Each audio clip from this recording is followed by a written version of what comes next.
unbelievable. Hundreds of languages around the world. Now, the question is, to whom are these questions? 1 billion searches a day, 1 billion questions are being asked a day. To whom are these questions asked BG? Who knows what's the meaning of BG? We know what's AH, after Hijri, BH before Hijri. Before Google. So before Google, people were asking questions. Where would you go to ask those questions? Where would you go to do research? Yeah? Grandfather, the sheikh, the library. Who's been to the local library in the last 5 years? You have? Okay. I like it because it's peaceful and quiet. But if you look at the library, 42 years old. all right. So you in my category.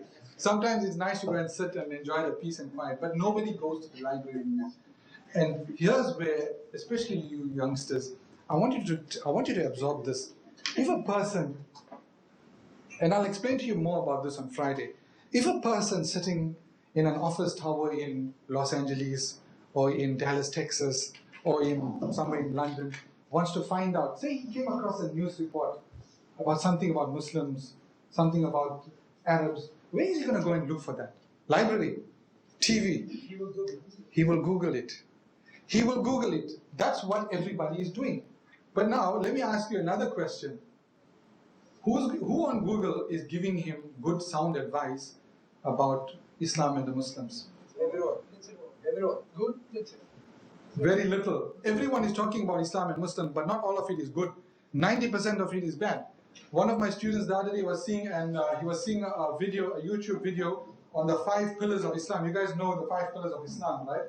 I spent 6 years studying in a madrasa. I spent 6 years studying Arabic at a madrasa. You guys are fortunate you were born with it and you speak it and you understand the language, but I had to spend 6 years studying it. So the student was looking at the 5 pillars of Islam, and there was this American youngster, very Middle Eastern in his looks, not a white guy, mine and your color, but he spoke so nicely. But at the end, we saw the snake in the grass. You know, one of Sheikh Deedat's famous words, snake in the grass. The whole idea was to explain the 5 pillars of Islam. Why? So that you can spread the gospel to Muslims. So you as a Christian, he's saying this in the article or in the video, you need to know your Muslim neighbor so that you can spread the gospel to him, you can spread Christianity to him from a stronger position because you understand his religion. So you can start up a conversation with him. Can you see that? Snake in the grass. Google up anything on Quran. Google up anything on Saudi Arabia. What are you going to get? Negative, negative, negative. Anti-Islam propaganda. And obviously, you want to attack Islam, you attack Saudi Arabia. That's the easiest way. Who's giving people the true facts about Islam? Show me one Islamic wiki, one solid Islamic wiki that's put together by Muslims of the world and say, this is ours. You want to learn about Islam? Come and talk to us. We know about Islam. That's also highly ranked on Google searches. It's not there. But you guys, you can make it happen. Well, but the problem is you're too afraid. Who's afraid? Well, I've approached ulama and I've explained exactly what you said. You started in the wrong place, brother. Don't start with the ulama. Leave them out. And I'm saying this honestly with due respect to them. They've got a different mandate. They've got different ideologies. Start with these people here. You see these people around you? This is the future. This is where we are going to infiltrate and use. Ulama will catch up eventually. You know, I asked Sheikh Deedat in 1993. I'll come back to you. In 1993, he came and gave a talk at my university where I was studying, a Jummah talk. And I asked him, Sheikh, you're getting a lot of criticism for video and TV, for appearing on, making videos. What do you have to say about that? It was 1993. So he says, look, I don't care. I don't care what people say. That is the medium of today, and we are using it to propagate Islam. We're using it for good. We're not using it for wrong.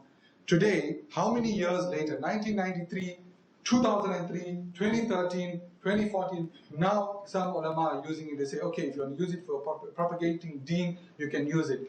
We missed out on 2 decades, but he was one of the visionaries that actually, used it from back in the days. So there's always going to be technophobes. We call it technophobes, people who are afraid of technology. And they only want to speak about the evils. And I'm going to speak about the evils of technology also. It does have its evils.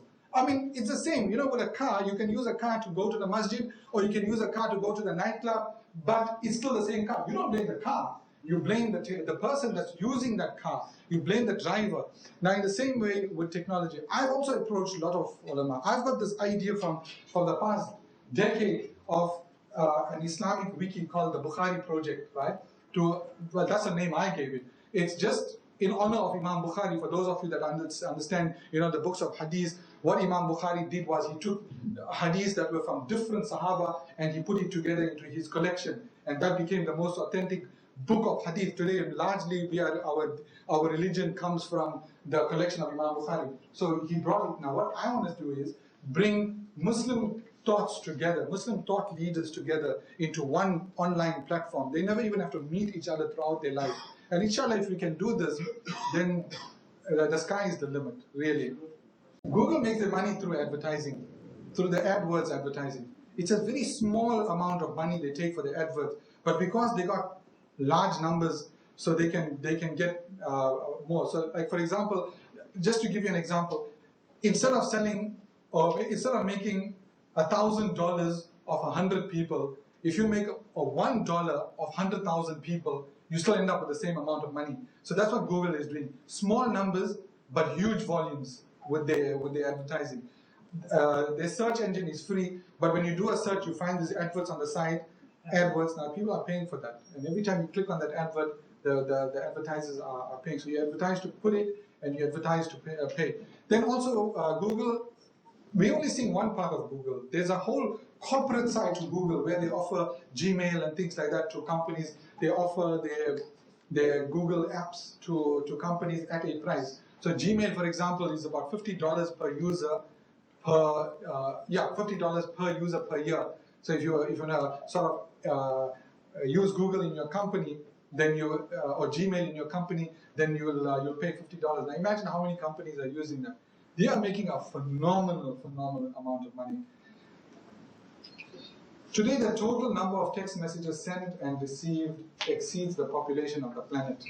More than 5 billion text messages are being sent and received. We're talking SMS, we're talking WhatsApp, we're talking BlackBerry, we're talking Facebook Messenger. More than 5 billion messages every day, not even every month. Now, this is astounding. My question is, who's sending all these messages? Is it animals that are starting to learn to text each other now? Because there's more than the people on this planet. This is my favorite slide. My favorite slide of all. How fast did it take technology to become adopted globally? 50 million users. Radio took 38 years. From the first radio station that opened up, it took them 38 years, 4 decades almost, to get to 50 million listeners. TV took 13 years. Internet, 4 years. Can you see that? How the number is decreasing. iPod took 3 years. Facebook, in less than 2 years, already had 50 million followers. Imagine 50 million people. Can you imagine what a number that is? It's an amazingly huge number of people. But in under 2 years, they were already there. You know, if somebody told you 10 years ago, give me your name, your everything about you, all your background information, who your friends are, what you do, what you like, I want to put it in public, on a public forum, you say you're mad. What they say, what's the word for mad in Arabic? Majnoon. They say you're mad. Why must I put my personal information where everybody can see it? But that's what Facebook does. You take your personal information happily and you put it, and Facebook advertises. You notice the Facebook adverts? Yeah. Those are targeted to you. Those are not just general adverts. A newspaper, you're going through it, it shows you adverts for everybody. The Facebook adverts are for you. I'll come back. Did you know Facebook got an algorithm that can check if a woman is pregnant also? Just from her activities, it can check that she's expecting a baby. They'll put that kind of adverts for her. Kiddies clothes, kiddies pajamas. If you are interested in sports cars, they'll put that for you. Everything to do with sports cars. That's how clever. And companies pay for that information. They want that information. I mean, I own a company. I'm not going to spend millions of rands advertising to people who's not going to have interest in my products. I ought to spend half that on people who are interested. You had a question? It's not a question, just regarding Facebook. Something more than Facebook. And now they're using Facebook to to put their information, all information, CV. But in Instagram, they're talking capture for their within 18 days, 3 weeks. Yes, Go yes. to a restaurant, they take them. It's sorry for that, Mr. Muslim. Our country is kind of lost. Yeah. They use it like that. I don't know how it is in Saudi, but here in South Africa, Instagram is overtaking Facebook. And Even so, even so. yeah, Yes. it's the new big thing. Every year there's a new program that overtakes the other one. Sorry? Every year there's a new program to That overtakes. Yeah. Yeah. Snapchat now. Yeah. Nobody's using now the Facebook. No one using If I ask him what's your username in the Facebook, oh, what's No, I just forgot. Yeah. nobody wrote that Facebook. Stop using it. That's the trends, huh? Technology trends. Tomorrow Instagram will be outdated and something else will take its place in the next couple of years. But they have an enormous amount of users. Instagram is, I think, owned by Facebook also. Yeah. So for them, it's no loss. WhatsApp is owned by Facebook now. So even if Facebook has a decline and Instagram goes up, but it shows the vision of these people. They realize that the day will come when Facebook will start to go down. We need something else. And that something else, they bought it earlier on. And they paid like $1 billion for Instagram, if I recall. You know, it's $1 billion. People ask, why would Facebook spend so much of money on a social network that nobody knows? I mean, Facebook was then already the leader, but they already saw the decline, and they saw Instagram going up. The number of internet devices in 1984 was 1,000. The total number of devices connected to the internet, only 1,000. Long before some of you, maybe your parents were born in 1984. In 1992, it was 1 million. 2012, it was 1 billion. Next one, 2020. Take a guess, anybody. How many devices are going to be connected to the internet? 10 billion. Good guess. Next one, Sheikh? 9? 13 billion. Good guesses. There's the actual number. 26 billion. That's the forecast. By 2020, 26 billion devices are going to be connected to the internet. Now, let's do some arithmetic here. There's 5 billion people in the world. Let's say 6. Some people say 7. 7 billion people. If everybody's got a device that's connected to the internet, where's the rest of them coming from? At least 3 devices for each person. At least 3 devices per person. You know, in a country like Zimbabwe, I was reading a statistic about Zimbabwe, which is one of our neighbors here. They have an internet cell phone penetration of 106%. You know what that means? There's more cell phones than people in the country. There's more cell phones than people. Why? Because some people have 2 cell phones. Now, if you think about it, a typical person, I'm talking about myself, I've got a cell phone, I've got a tablet PC, I've got a computer, a laptop computer, I've got a desktop computer. 4 devices I own alone. And then in my house, my sons, each of them got a laptop, my wife's got a tablet PC, she's got a phone of her own. And just now, when I can afford it, I'm getting myself a smartwatch. Who's seen a smartwatch? Well, the Apple, Samsung also has one. So Sony, the Sony smartwatch is very, very nice. So now if you think about it, there's that. But there's also something else. Because the internet is going beyond computers and gadgets. It's going beyond that.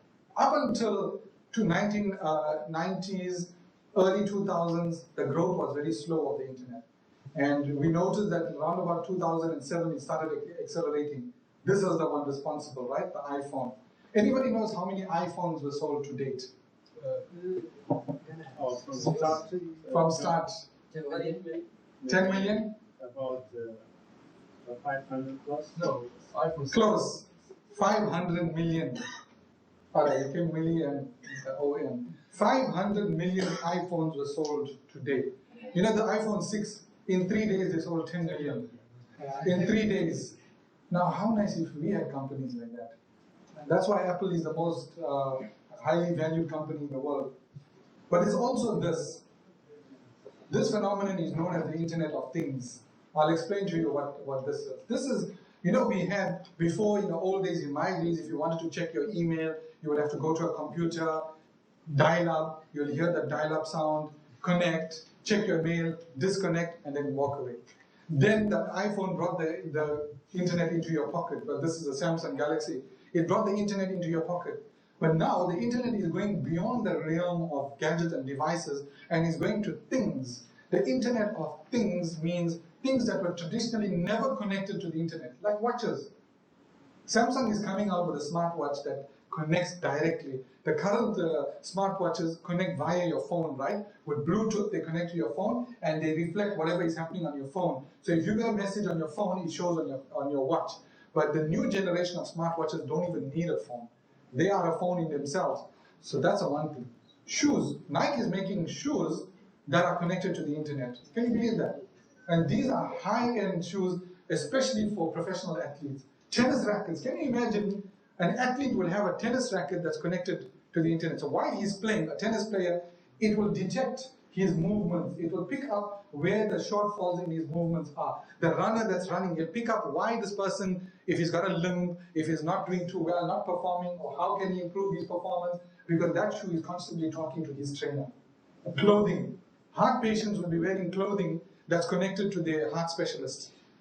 Anytime the guy's heart rate just goes a little funny, the alarm goes off in the specialist's office. He says, hey, whoa, this guy Bilal, we need to call him in for a service and a checkup. So they'll phone and say, you know what, we detected irregular heart rate, please come back in, you need a service. Cars are now connected. Google's already tested, inshallah, in the next 5 years in South Africa, they say we're going to have cars that drive by themselves. How nice, I hate driving. Yeah, I have seen an advertisement about a bike locker, which is connected with your iPhone or whatever type of. Oh, what was it? I said a bike lock. A bike? Light? No, locker. What's a? Oh, a locker. Oh, okay, yeah, okay. If someone just shake your bike or just touch it, You get phone, you know. Amazing. It's Amazing. just like an American new invention. And I'm sure cars will come up with that. So what he's saying is bike locks that are connected to your cell phone via the internet. So if somebody interferes with that lock, you get immediately you get a notification on your phone. I mean, that technology is not future technology; it's already happening. I mean, I can set up a camera system that you can sit on your phone from anywhere in the world and see what's happening in your home or what's happening in your office. If there's an alarm activation, you get it, and you can also check on the screen. These numbers are mind-boggling, but there's more.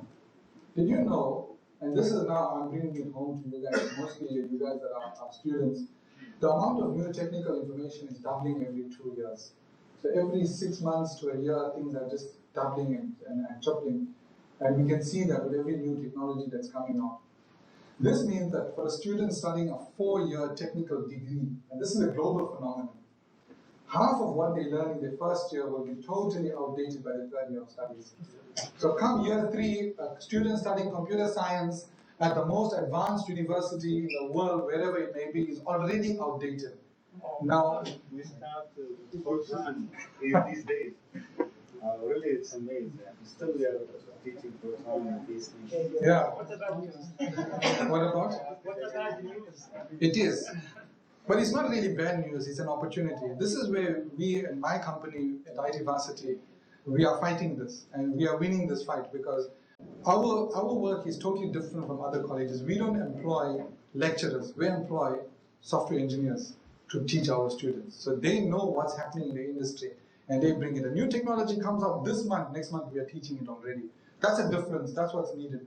Because if you look at the South African universities, we got a unique phenomenon. From year 1, you're already outdated. From your first day, they're teaching you things that are 10 years old. No, I'm serious. I am serious. I taught at Durban University of Technology. I was a lecturer there. I still do a bit of contract lecturing. And I'm always fighting with it. I'm very unpopular. Very, very unpopular. Because I even spoke to the head of the IT department. I even spoke to the deputy dean of the university. He was a Muslim guy. I told him, these guys are outdated. How can you teach your students this stuff? This is crap. I'm sorry for the language, but it really is. And I even had a contract to teach their lecturers app development. So I was teaching Durban University of Technology lecturers how to develop apps so they can teach that to their students. Alhamdulillah. And for me, it's not Bilal standing there in front, it's a Muslim standing there. That's what they must see. For the rest of their lives, as long as they are teaching, they must know that it was a Muslim that taught them how to develop this and how to teach our students. So what does it all mean? It means this: we need to race. What does race mean? It said, we computer people, we like our acronyms, right? Read, learn, update. Number 2, anticipate problems and opportunities. See, the one thing you can hand into the West, especially guys in America, they can see trends that are going to happen. And when they see it, they prepare for it from now. So something is going to happen in 10 years, they've already started planning for it. Create options and solutions. It is not for us, it's for our kids, those generations that are coming after us. I say, and I always say this, if the Ummah of today, the Muslim Ummah of today is in a mess, then let's not that Ummah of tomorrow be in a mess. That Ummah that's still in the incubator, we have an opportunity of changing it now. So in the next 15, 20 years, we're going to see a totally different vision of what Saudi Arabia is or what the Middle East is. We're going to see the next technological powerhouse of the world coming up from there. It's possible. Just open up an IT varsity there. Execute, only results count. Talk doesn't count. All the talk in the world is not going to get you there. You need to take the first step. Person wants to go for Hajj, talk about it your whole life, you're going to get nowhere. Allah Ta'ala has made a system in this world. Little bit of action and Allah follows that up with the rewards. One of my sheikhs, he told us about this. When Musa alayhi salam, when he came to the Red Sea to split it, Allah Ta'ala could have split it, but he made Musa alayhi salam do something. What did he do? If you think about it, it was totally unnecessary. It wasn't necessary at all because no stick, you can go and hit the ocean with your stick your whole life, it's not going to split. Allah Ta'ala asked him to do that. Why? Action and reaction. To say that for every action, there must be a reaction. The reaction is up to Allah Ta'ala. So we make the action, we make the effort, Allah Ta'ala will show us the rewards. So we need to learn to execute.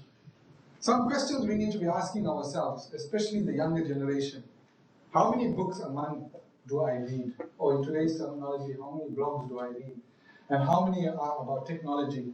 What opportunities do I see for myself, for my future wife, for my children? What do I see in terms of technology? What are the potential problems? What are my solutions? What are my results for this year? And on the subject of reading, it's a very sad state here in South Africa. I used to live in Johannesburg, which is 600 kilometers from here. And I used to live in a town called Lenasia. And Lenasia has, it's like, when you're in there, you feel you're in the Middle East. Because everybody is a Muslim there. It's almost 100% Muslim population. In every street, there's 2 or 3 masjids. When Adhan time comes, every 15 minutes you're hearing an Adhan. I know for you guys that's normal, but for us living in a non-Muslim country, it's unusual. But the one thing that Lenasia lacked was a bookshop. There was no bookshop. So one day I went to CNN. Now CNN is like, they sell books and stationery. But the one at Lenasia didn't sell books at all. They sold CDs, video games, stationery. So I asked the manageress, I asked her, but guys, what is this? Your book selection is pathetic. So she says to me, we keep what we sell. We kept books. Nobody is buying books here in Lenasia. But everybody's buying music, everybody's buying DVDs, and everybody's buying video games, so we keep that. So we have to travel out of Lenasia to another shopping center about 20 minutes away just to go and buy books. My sons and I, we love reading books. Now, what does that tell you? That's a direct indication that Muslims don't read books.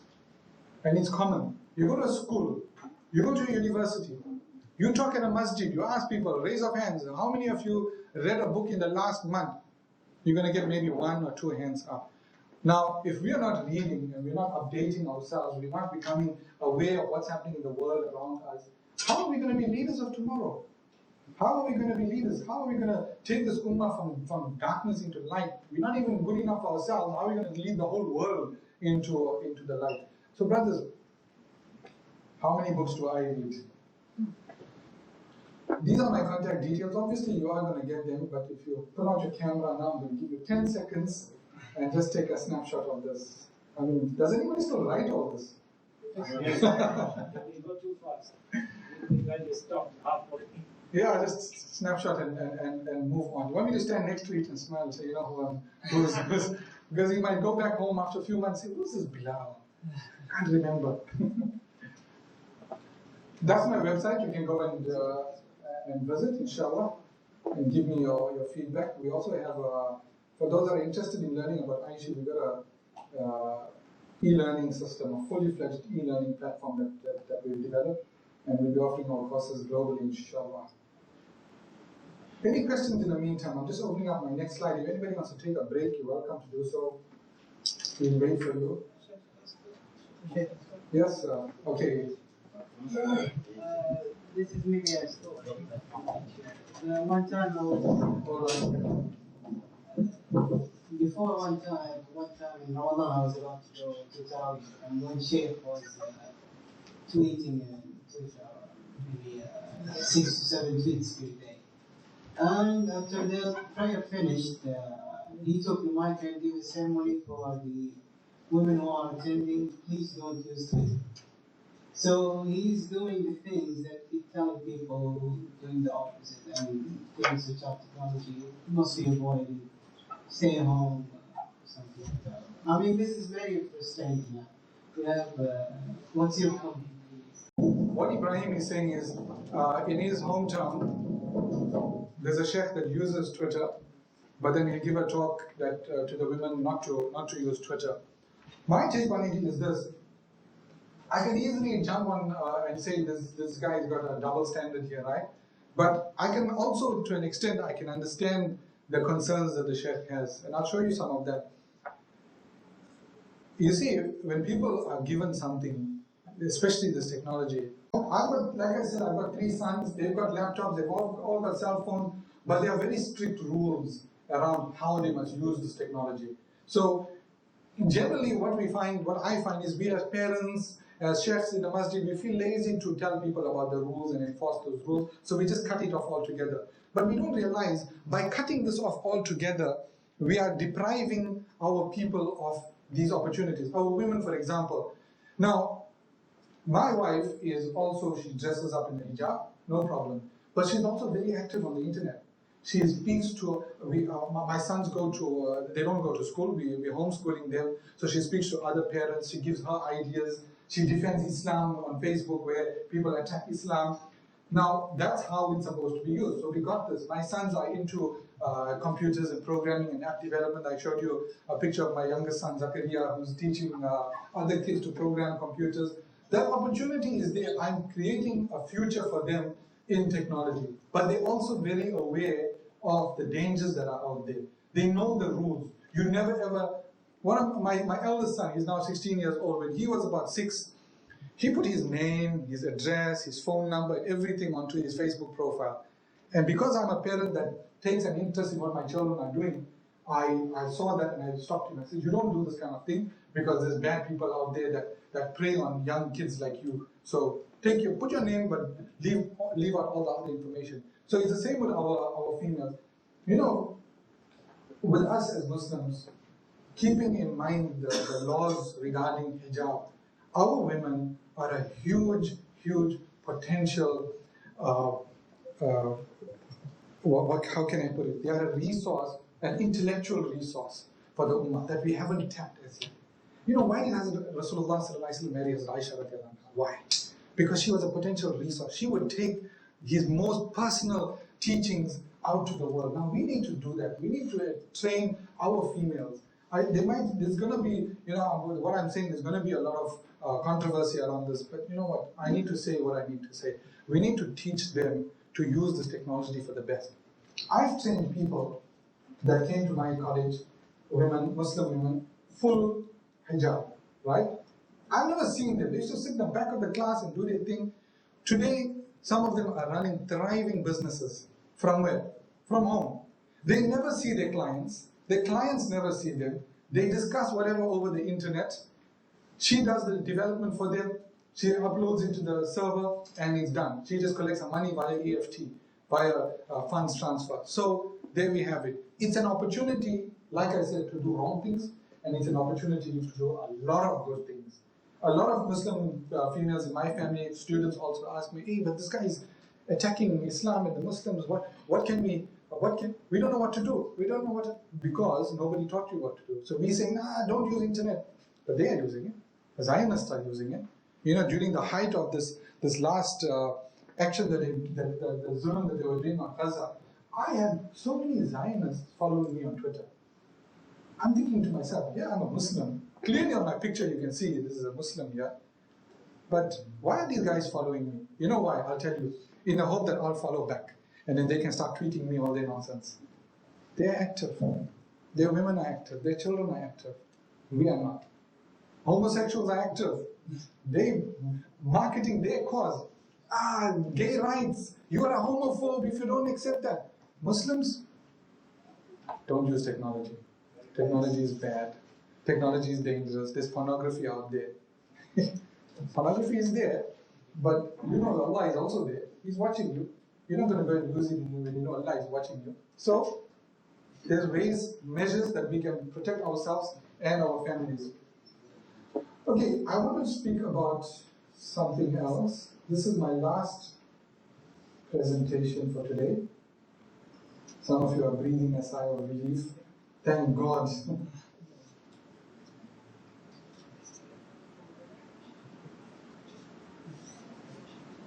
Now, most of you know about this, you know what I'm about to say, but it's something that is for the benefit mostly for those that are not aware. Now, the one thing about being in the technology field is that we get to live this technology before we teach it. We basically teach what we are living. I want to show you how technology has affected almost every aspect of our lives. Take this guy, give him a name, let's give him a name. What shall we call this guy? Saud. Right? Green eyes. Green eyes. What's the word for green? Akhdar. Alright, let's call him Akhdar, right? So Akhdar, he works in an office, right? He owns a computer at his office. He's got his personal laptop. He's got a mobile phone. He's got a tablet PC. And he's got a smartwatch. Nothing out of the ordinary. Most of us are almost there or already there, right?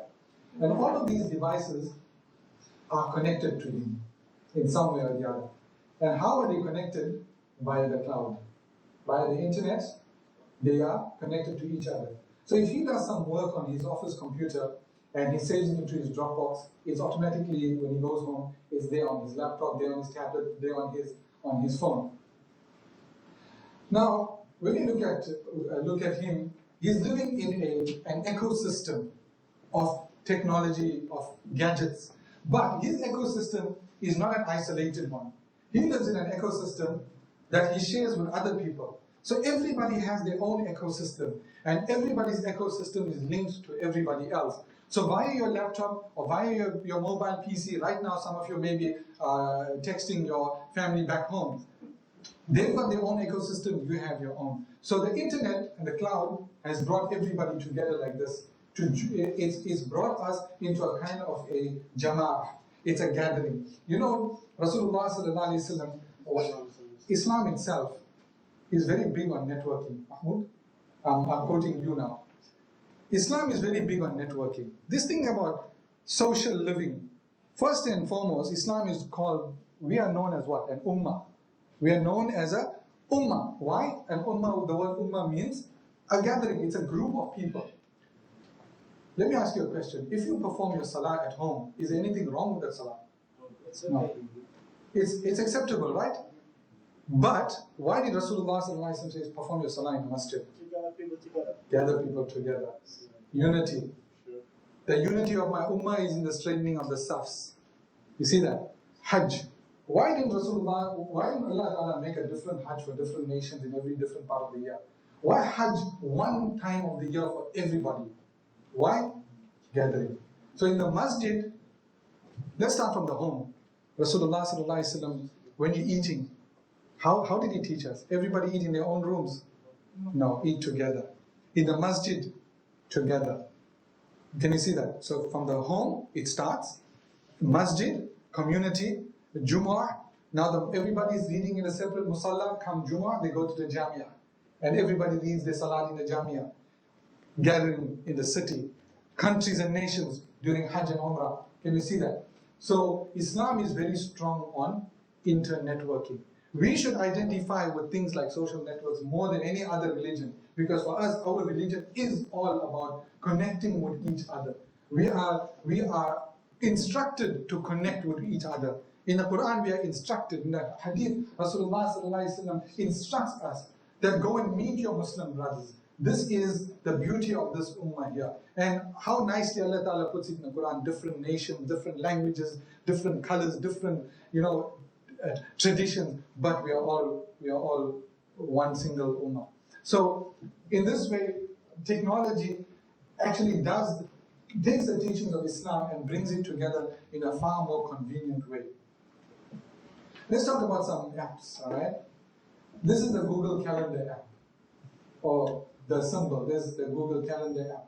So we can keep track of what's happening in the world around us. Gmail, your emails are wherever you are. You lose your phone, you lose your computer, you can just go and log in somewhere and you got all your emails back. Mango is an airline company in South Africa.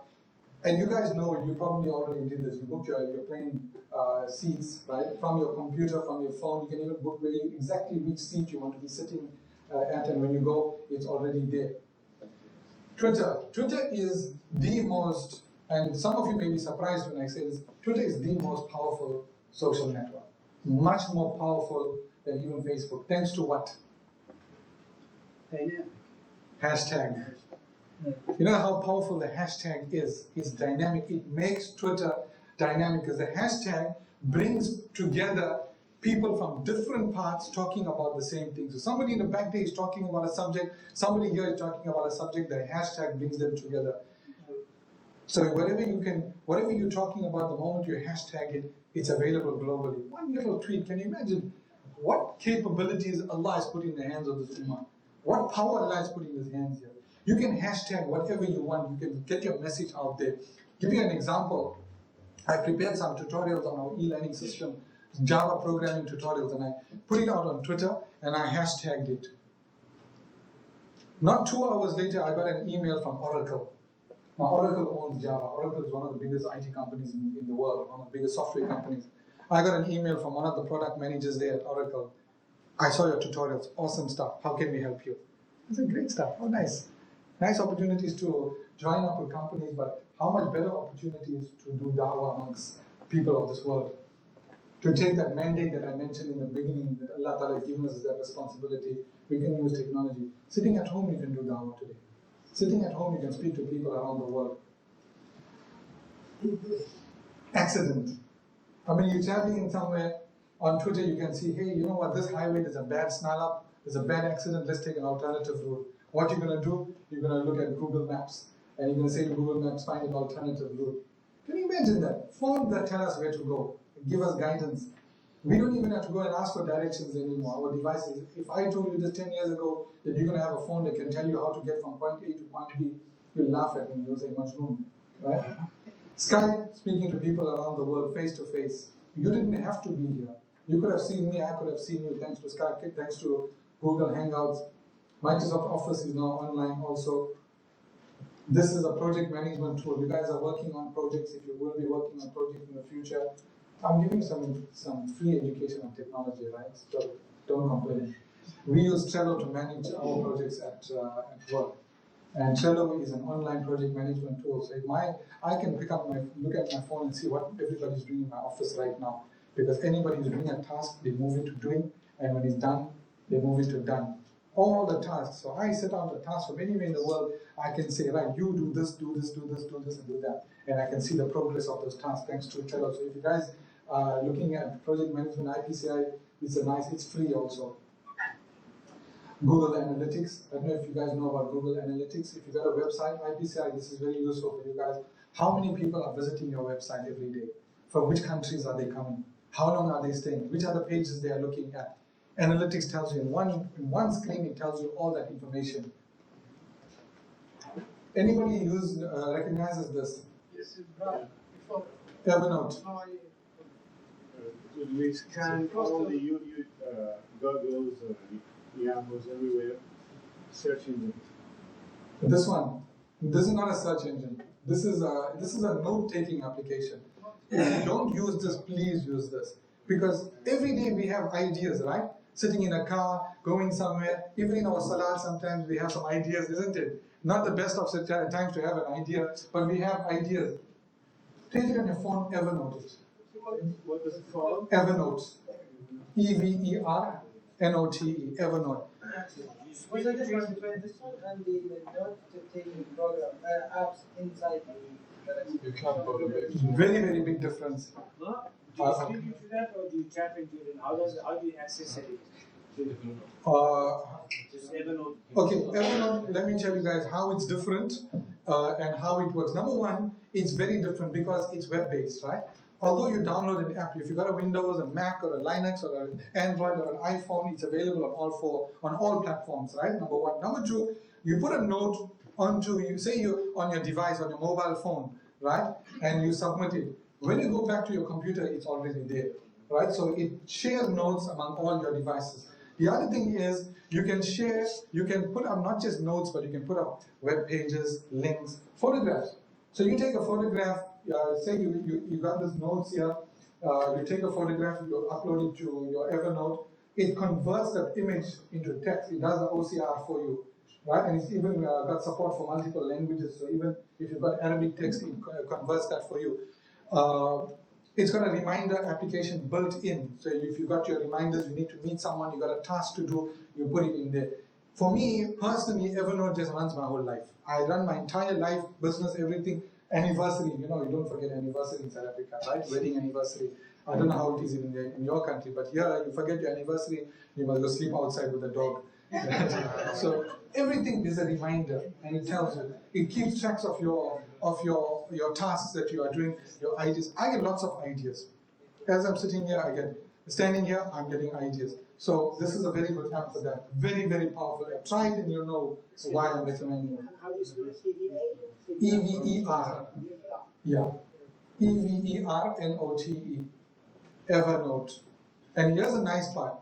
Shopping list. My wife and I both got Evernote. So we got a home list. She puts up something on the shopping list. It's on mine now. So if I'm driving in a car and I say, hey, you know what? She's going shopping.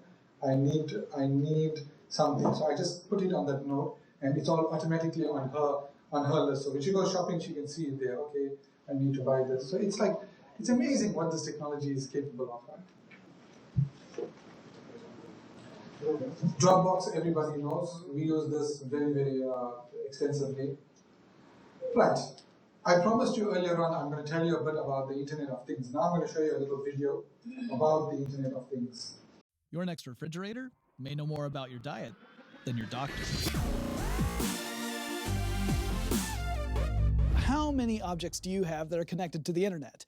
About a decade ago, you probably would have said one or maybe two if you were an early adopter of smartphone technology. But today, I've got a work computer, I've got a personal computer, I've got a tablet, I've got a smartphone, I've got a video game console, I've got a media player, I've got a smart TV, I even have a smart refrigerator.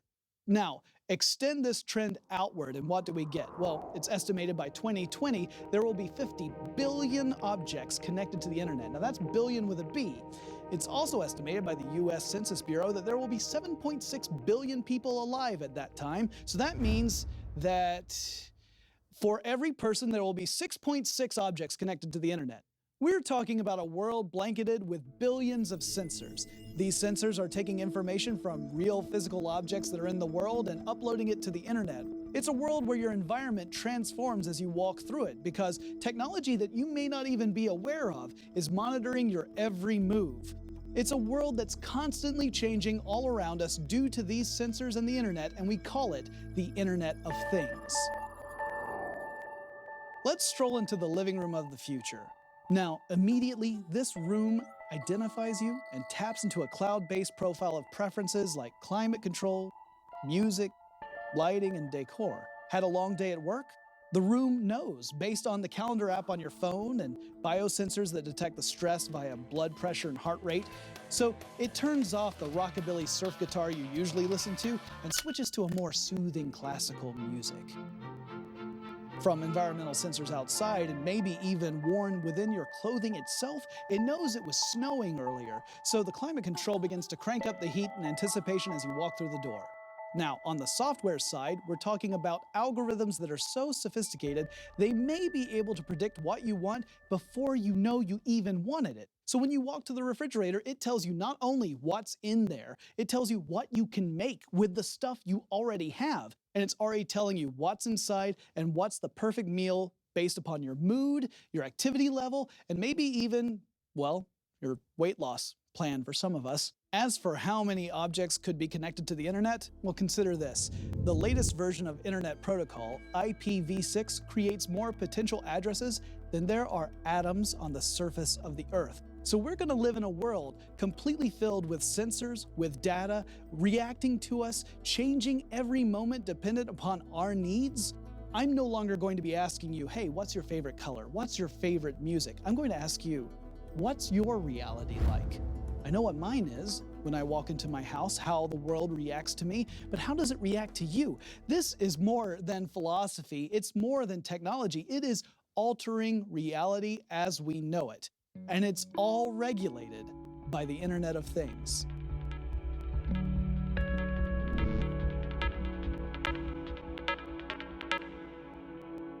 You have to weigh the pros and cons of what you are doing, whether you want to live your life online or you live your life in the real world. You know what you want to share, what you don't want to share. It's something nobody can tell you. You have to make that decision yourself, because hackers are out there and they're after your information. Internet banking system, how safe is it? Internet banking so far in this country is very, very safe. There hasn't been an incident in this country where a bank has been hacked. I'm not sure about other countries, but I think here we can vouch for that. It's very, very safe. Sure, Ebrahim, we'd like to appreciate that you have introduced us to technology. I'm so glad that we are working on a project that we're doing the power to internet use through Twitter, website. I would appreciate if you can make a message for you, how you can do future plan exactly.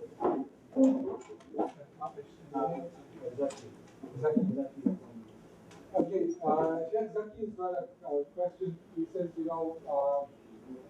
firstly, it's my pleasure. It's something I'm passionate about, so you don't have to even thank me, because I just love talking about technology, and I'm also passionate about deen. I'm passionate about my Muslim brothers and sisters wherever they are in the world. So for me, it's something doing what I love to do. What message I have to the youngsters here: you got the technology. My message to you is you got it in your hands, literally in your hands. You know how to use it better than us, right? Even though I'm a software engineer and I own a college and institute where we teach IT, I still go to my sons and ask them for advice sometimes when I'm stuck with